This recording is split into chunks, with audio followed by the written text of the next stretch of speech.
Hi, I'm Allison B, reporting for Kids First, and today I have the pleasure of talking with director Patrick James Lynch and Chris Bombardier, subject of the new documentary Bombardier Blood. Patrick is an award-winning filmmaker, media professional, and globally recognized health advocate who has delivered more than 100 presentations across the globe. His film credits include documentaries Bombardier Blood, My Beautiful Stutter, Elsewhere, I Think About Dying, and many more. Chris Bombardier, who has severe hemophilia B, has made history as the first person with hemophilia to ascend the world's tallest mountain, Mount Everest. Patrick, let's start with you. Can you please tell us what drew you to wanting to make this film about Chris's story? You know, I have to say, in full disclosure, as interesting a story as I think Chris has and the story of the film is, it was Chris's idea. I was just smart to know that he had a good idea. Chris and I knew of each other and I think had been at a dinner together but didn't talk to each other once. But hemophilia, which I have as well, it's a small world. So he knew me as the filmmaker with hemophilia. I knew him as the mountaineer with hemophilia.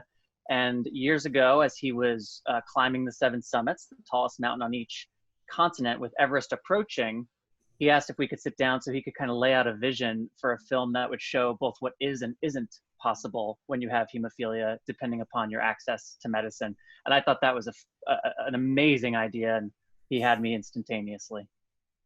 I think that's great, and I think it's amazing that you two collaborated and that we're just educating more people about this, because I know I didn't know enough about hemophilia, and now I know way more about it, and I'm going to donate to some causes because I think it's a really great thing to help with and support. So what inspired you the most about Chris? I think his vision for how we're one global community and his desire to use perhaps the most extraordinary moment of his personal life, next to, of course, his wedding. He's not a father yet, so I can say that.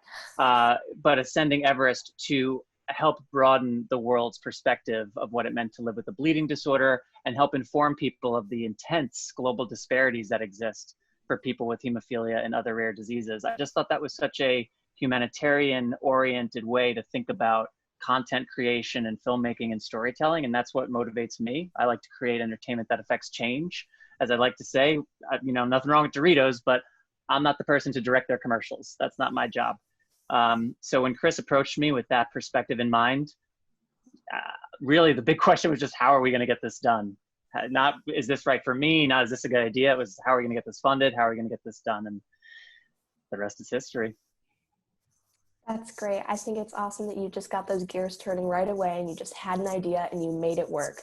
But with all the great things that happened, what was the most difficult part of creating this documentary?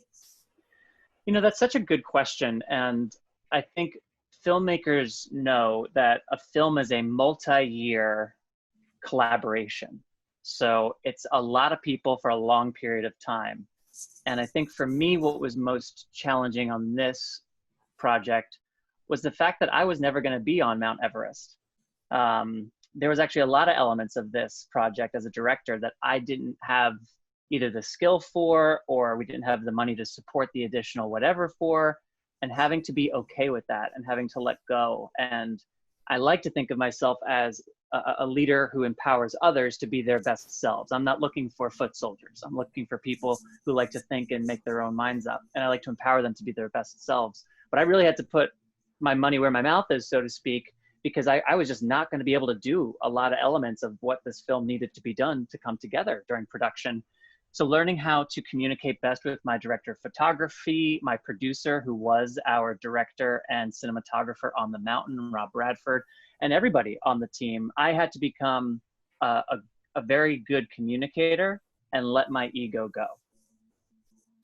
I think it's great that you just knew how to do that and that you recognized that and you weren't just thinking like, oh, I need to do everything.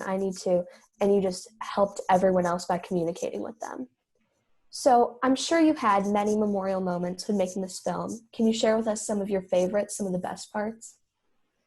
You know, one of my favorite moments was I was getting married while Chris was approaching the summit. So not only was I not on the mountain, I wasn't even in my own country. I was in Europe. I was in Portugal getting married. and I was at the airport on the way home from the honeymoon, and I got a phone call from the producer on Mount Everest. I'll repeat that sentence because it shouldn't make sense. I got a phone call from the producer on Mount Everest, because you can do that now. And he was like, hey, Chris is getting really close to the summit. His and his wife's friend Amy is with his wife Jess right now. If you could call Amy in Colorado, United States of America, and get her to start secretly filming Jess, we're going to try to coordinate Chris talking to Jess from the summit through radios and things. 5 a.m. I'm in Lisbon, sitting in the airport, married, and I was like, okay, all right. And sure enough, as we are entering the plane, walking down the tunnel, whatever they call it, I get an alert on my phone. I forget if it was the Facebook post from Jess or what it was, but it was like, he did it. It happened. So I knew in the span of like that phone call thing, and when we're actually boarding the plane, I wasn't gonna have internet either. So I was like, this stinks. But just before getting on the plane, it was like, oh, I got goosebumps. It was like, all right, he's up there. We did it. He's got to get back down, but we did it. But you did it, and that is amazing. That was probably my favorite part of the film, right when they were talking. It was so emotional and so sweet, and at that moment, I just felt very connected with Chris and his wife. It was just really great. So, did you ever find yourself in kind of a difficult situation when filming that you got yourself out of? You know, Rob found himself in that probably every day of the 2 months that he was on base camp, because he was our cinematographer, he was the director, he was the sound engineer and operator, he was the DIT guy dropping footage. I mean, he was responsible for everything. And if anything went wrong, he was responsible for that too. I think what my most MacGyvering sort of, how do I make this all work skills came in as a producer, and trying to make sure that all the right people and places and timing and synergies were lined up at the critical junctures that we needed them to be lined up. Because that's a really complicated part of making a film happen too. And I'd say that was where I had to be more creative in those kind of ways than as a director on this project. Yes, well, thank you so much. And for your last question, what do you hope the audiences will take away from this film? I hope that people will associate hemophilia with this extraordinary achievement. And I hope the next time they hear it mentioned, it brings to light this idea of an inspiring, upbeat, positive person and outlook. Hemophilia historically does not have a very happy story. So I would love for that to start to shift. And at the same time, for people to realize that Chris's story is possible because he's from America. 75% of the world doesn't have sustainable access to medicine. Half of people with what Chris has around the world die by age 10. So it's critically important that we do what we can to support the global community, not just those who are very well taken care of, like Chris, like me. Right. And I remember seeing in the film when Chris met the people from around the world who also had hemophilia, he got to really connect with them, and we got to see this is also what their life is like. Here's the comparison, you know? Even though Chris has had to deal with some really hard things, these people have also had to deal with really hard things that are very different. You very well said, Allison. Yeah, that was an important part of the message. Thank you. Yes. Well, thank you again. So, Chris, let's move on to you now, our star of the documentary. So, can you tell us a bit about how you deal with hemophilia and why you chose to undertake this climb with your severe bleeding disorder? Yeah, great question, Allison. One of the main thing about hemophilia is that you're missing a protein in your blood that helps your blood clot. And so a big part about hemophilia, especially in the United States or other developed countries, is that you have to replace that protein in your blood in order to be normal. I use that in quotes because what's really normal. Right. The way we do that is actually through an intravenous infusion. So it's, an IV essentially, which was a pretty big hurdle to overcome. As a child, getting, IVs was not fun. But it's something that people with hemophilia kind of adapt to and I wouldn't say get used to, but adapt to. I learned how to do it myself when I was 13. So I could manage it at home, which was a big achievement, I guess, for me. It was scary, but that was pretty difficult. And, it's also just a lot about learning about your own body and how you feel when you start having a bleed, and knowing when to have to say no sometimes and and stop doing something physical because you have a bleed going on. So it's a lot about just learning about your body and paying attention to it, which is tough. And then, I chose to kind of start climbing just mainly because I was always a very physically active person growing up. I grew up playing sports. I played baseball through college. And when I finished college, I just was searching for something new, something to keep active and keep that kind of spirit alive. And I found it in the mountains. And there's just something very wonderful about climbing, especially mountaineering. It's just as much of a physical challenge as it is a mental challenge. And I love that balance of physical and mental, and just encouraging yourself to take one more step forward, and always focusing on that next step forward. So that's what really drew me to the climbing. Thank you again for telling us about that. And firstly, educating our viewers a little bit more about hemophilia who might not know as much.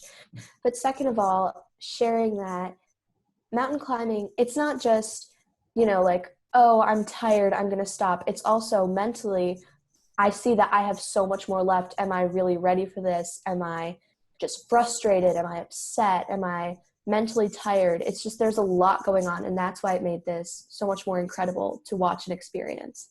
Yeah, that's definitely one of the hardest parts about climbing. Definitely. I could tell. I was like, whoa. So what did you do to train for this climb, and who helped you prepare for it? Because this is crazy hard, as we've already mentioned. Yeah, a lot of people helped me on this journey. My doctors and physicians helped me manage the hemophilia part. But my uncle Dave was one of the biggest inspirations for me, and one of my biggest teachers for teaching me about the outdoors and mountaineering. He lived in the mountains in Colorado, and I started hanging out with him, and he was just so open to teaching me how to be outside safely. And he never dissuaded me from doing something just because of my bleeding disorder. He just kind of told me I need to make sure I took care of it. And but he always just wanted to show me more and teach me more. And then, obviously preparing for something like Everest is very, it's a hard mountain, it's a dangerous mountain, and there's a lot of experience you need to gather. So I actually kind of did a lot of climbing to lead up to Everest, with the 7 summits, the highest mountain on each continent. There's a very interesting path that you can take with these mountains to gain a little more experience on harder and harder mountains, until you can get ready to go for a mountain like Everest. While I don't know if Everest is just its own thing, and same with the other, 8,000 meter peaks. But, I did that in a very intentional way, and I learned from all the people I climbed with on all those various mountains too. My guide that I climbed with a lot, his name is Ryan Waters. He taught me tons and tons about mountaineering, and I just soaked everything I could in. And it was, it's fun to have that experience, and it was a great journey. Yeah, and I think it's amazing that you had so many people to help you. And back to what you were saying about your uncle, I think that it's great to have people, especially when you have an illness, that treat you normally. They're still cautious. They understand, they're smart about it, but they treat you like you're you, not just like you're this delicate thing that can't do anything. Yeah. So I feel like that's really important to have. So how do you feel your experience affects others with hemophilia and other physical restrictions? Yeah, that's a great question. My hope is that, a person that has hemophilia that watches this film, maybe is inspired to find something that they're passionate about and chase that dream. When I thought about Everest and these climbs and stuff, it was kind of a wild dream, but I was just so passionate about it. It was easy to keep finding a way to take another step forward towards that goal. And I hope it just shows people that, if you're passionate about something and you have a goal, just keep trying, keep taking that step forward. And it's amazing how far you make it. And I also hope that people took away from this movie, we talked a little bit about mental illness and struggling with depression. And I wanted to open up that conversation, especially in our community, that, having a chronic disease, or not even having a chronic disease, but, struggling with mental illness is something we need to be more open and honest about. And it's okay to have those struggles. And it's okay to seek some help in that. So I hope, I think I think a lot of people with chronic illnesses or other physical restrictions are probably struggling with depression, and they don't know where to go, or maybe are ashamed to ask for help. And I hope it makes that easier for them to ask for that. Well, yes. And I think that there's definitely a lot going on, especially with mental health, that people need to be more aware about, and that mental health isn't any less severe. It sometimes isn't less severe than a physical illness too, because it really affects people's lives. Thank you, Patrick and Chris, for taking the time to talk with me today. Be sure to look out for Bombardier Blood when it releases on August 18th, 2020. I'm Allison B, reporting for Kids First. Be sure to like and subscribe to our channel so you don't miss any reviews or interviews by me or my awesome team at Kids First.